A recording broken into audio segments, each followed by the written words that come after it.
আমি তো বলবো এই রেসিপিটা আপনারা বাড়িতে একবার হলেও ট্রাই করুন। জিরে মাংস অসাধারণ খেতে।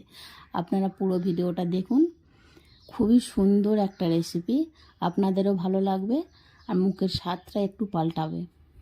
আমি এখানে জিরে মাংস বানানোর জন্য মাংস নিয়ে নিয়েছি। মাংসটাকে পরিষ্কার করে ধুয়ে নিয়েছি।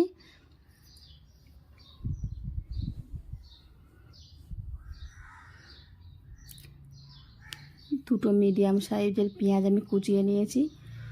নিয়েছি রসুন, আদা আর কাঁচা লঙ্কা। আমি সবগুলো একসঙ্গে বেটে নেব।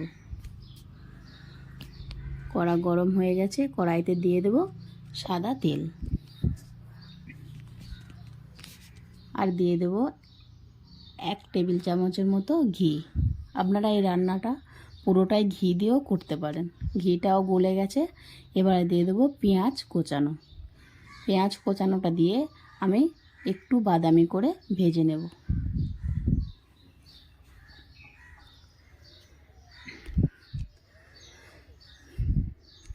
পেঁয়াজগুলোকে আমি এরকম বাদামি করে ভেজে নিয়েছি।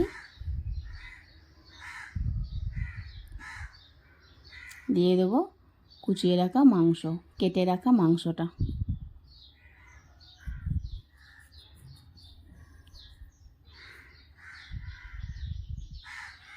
দিয়ে দেব নুন, হলুদ দিয়ে আমি ভালো করে কষিয়ে নেব। আর এই রান্নাটা করার সময় গ্যাসটাকে মিডিয়াম টু লোতে রাখবেন, তাতে কষাটা ভালো হবে। আমি এই পুরো রান্নাটায় গ্যাসটাকে কমিয়ে রেখেই করব।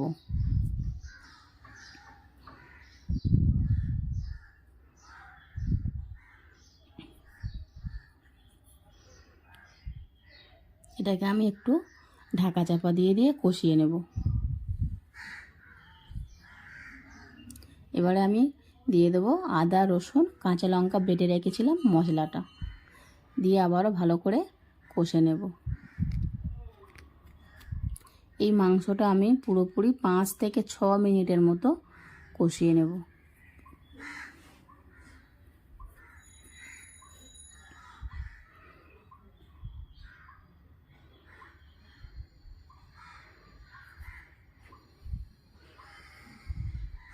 আপনারা দেখলেই বুঝতে পারবেন যে গ্যাসটাকে আমি বেশি জোরেতে রাখিনি, একদম মিডিয়াম টু লোতে রেখেই রান্নাটা করছি।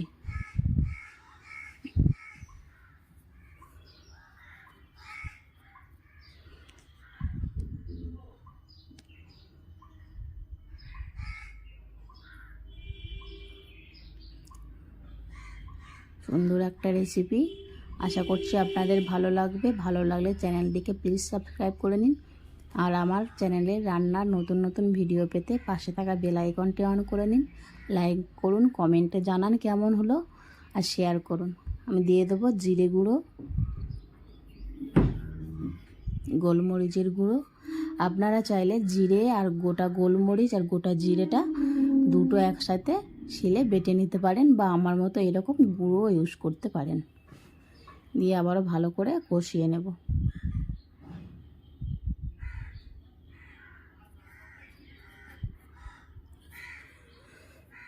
ঢাকা চাপা দিয়ে আবারও কিছুক্ষণের জন্য রান্না হতে দেব। কষানো হয়ে গেছে,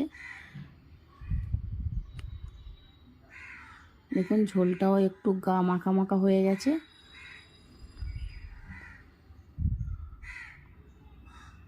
মাংসটা সিদ্ধ হওয়ার জন্য এবার আমি দিয়ে দেবো জল। ঝোলের মাপে জল দেব, বেশি জল দেব না। যাতে মাংসটা সিদ্ধ হয় সেই রকম একটু জল দিয়ে দেবো। মাংসটা কষতে কষতে এমনি অর্ধেকটা সিদ্ধ হয়ে গেছে। এটাকে আমি 2 মিনিটের মতো রান্না করে নেব। দেখুন ঝোলটা ফুটে গেছে আর গা মাখা হয়ে গেছে। আর দিয়ে দেব গরম মশলা।